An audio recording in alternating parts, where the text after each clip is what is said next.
Thank you for tuning in to Psychology.is. I am your host, Nick Fortino. I'm so excited today to be in conversation with Dr. David Healy. Welcome, Dr. Healy.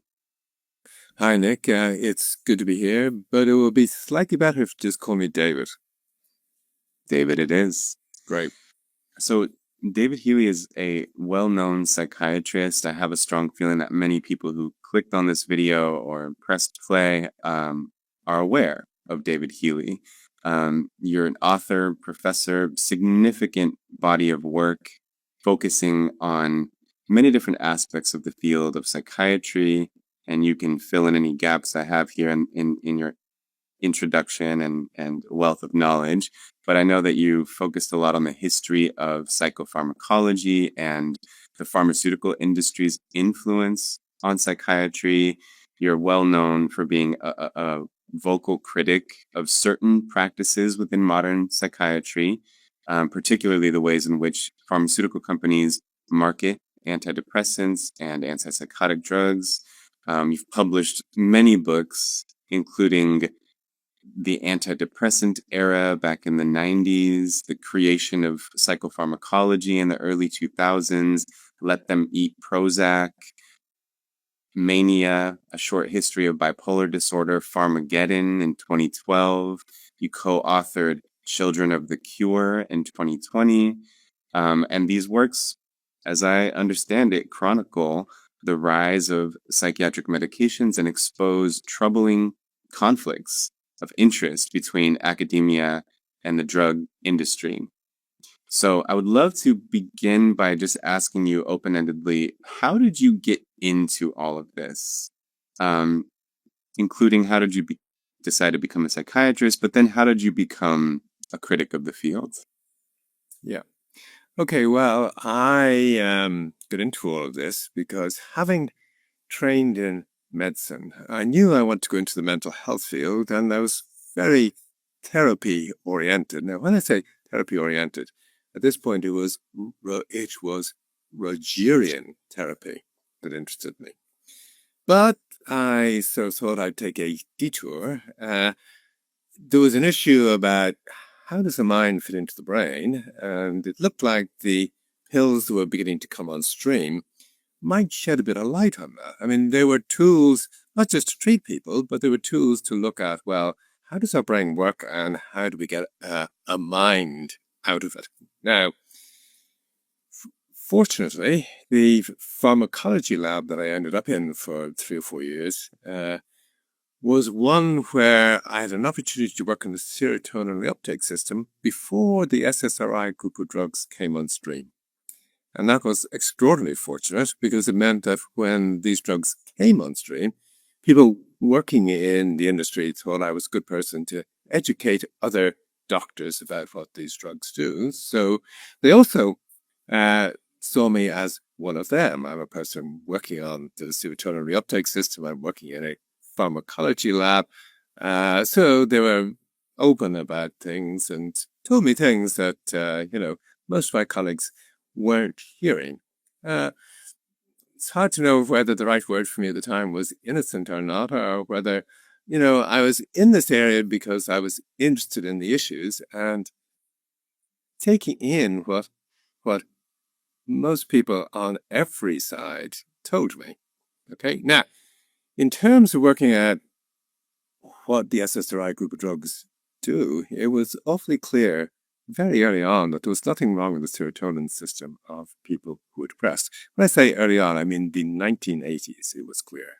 Okay, this is an older idea that had been raised in the 1960s, and by the 1980s, nobody thought there was anything wrong with the serotonin system in people who are depressed. So how do we end up with the idea that there is anything wrong with the serotonin system in people who are depressed? Well, that was something that came out of the marketing department of the pharmaceutical industry. It came out of SmithKline Beecham.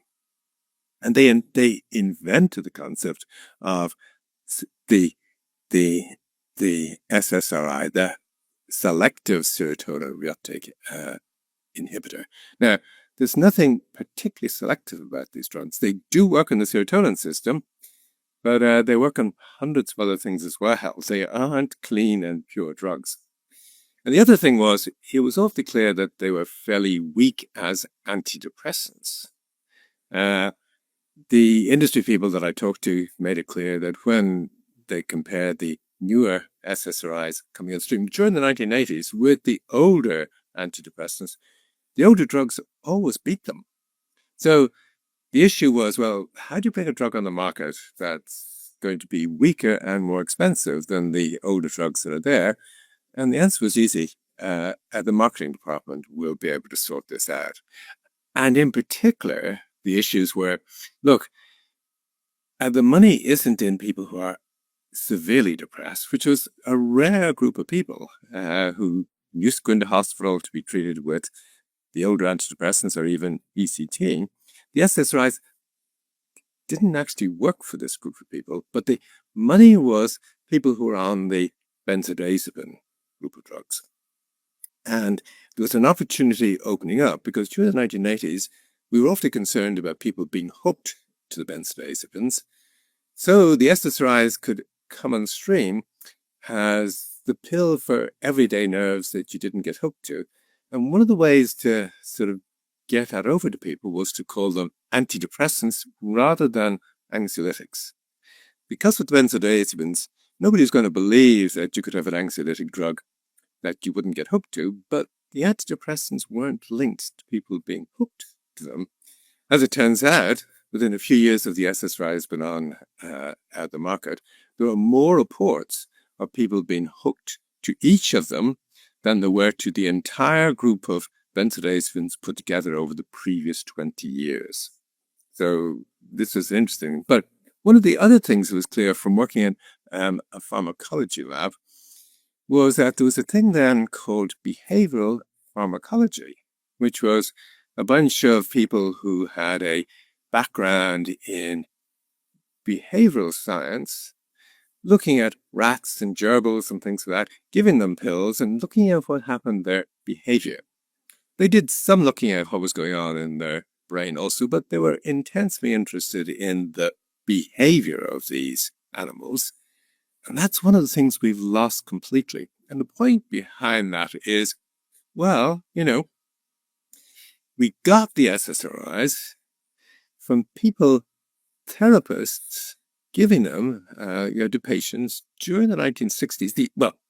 Giving the older drugs to patients during the 1960s and saying, well, when I see people on antidepressants, they talk about, well, they've got a distinct change in the transference reactions that I noticed. This was the period where people in the States in particular were very Freudian. So they talked about transference. And the therapists treating these people noticed this pretty early on, pretty quickly after the person went on pills.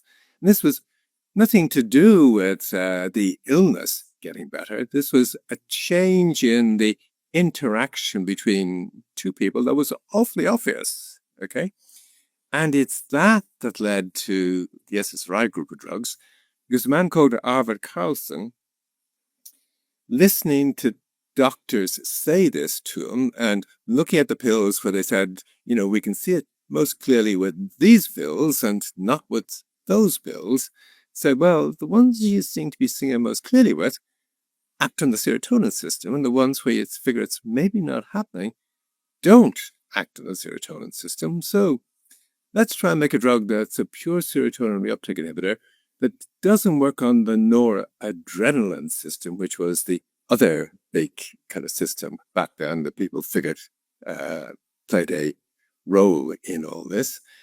And Carlson's SSRIs were the group of drugs that came out of this. And a key point in it is he figured there's nothing wrong with the serotonin system in people who are depressed. These drugs are going to work on a normal serotonin system just like LSD does. And LSD, as we all know, can give some people a good effect, one that they're impressed with, pleased with, and other people a really bad effect, one that doesn't really suit them. Carlson's view was, the SSRIs are going to be pretty much the same. And this was back, the first SSRI came in the market in the early 80s. This is long before Prozac. But his view was early on, what we're going to find is there'll be a group of patients that are suited to them and other patients who aren't suited to them who could even become suicidal. What do they do working the serotonin system? Well, LSD opens the gates to sensory kind of perceptions. You see things more clearly, more vividly, you hear things in more detail. Everything looks and feels good from that point of view. SSRIs close the gate. They mute it. They tone things down. Things don't look as colorful, don't sound as clear, don't smell as clear. And, what people on them report is they're less reactive. Their feelings are damped down. Things that they might have noticed before, they either don't notice or they aren't as bothered by if they do notice. So that's what the SSRI group of drugs do.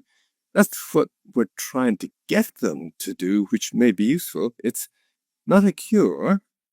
The kinds of conditions people get these drugs for usually clear up of their own accord in 8, 10, 12 weeks. So it's more a case of making them feel a bit more comfortable during that period of time. It may add a little bit to the rate at which you get better if you're feeling a bit more comfortable. It won't add to the rate at which you're getting better if you're feeling bad, okay, if you've actually become suicidal. And part of the problem we have at the moment is the idea that there's lowered serotonin in people who are depressed has left doctors and all sorts of people are being told, look, these drugs can take about 6 or 8 weeks to work. The patient should be told that they aren't going to feel better quickly. So just keep taking the pills, which is a disaster. The answer really is that, you're going to, if they suit you, you're going to be able to tell people within a day or two that you're feeling more comfortable. And yes, this is the kind of thing that you've figured can help. And if you're not feeling that way, you really shouldn't be taking the pills for more than a day or two. You should be changed to a completely different kind of pill or a different kind of therapy. And one of the things that brought this home for me was we did a healthy volunteer study. And this was the end of the 1990s, to check and see was causar right, that people getting a drug that acts on the serotonin system would be able to spot an anxiolytic effect that was useful for them, and people working on some pill that didn't work on the serotonin system wouldn't spot that. They'd have a different thing that they were able to say was useful.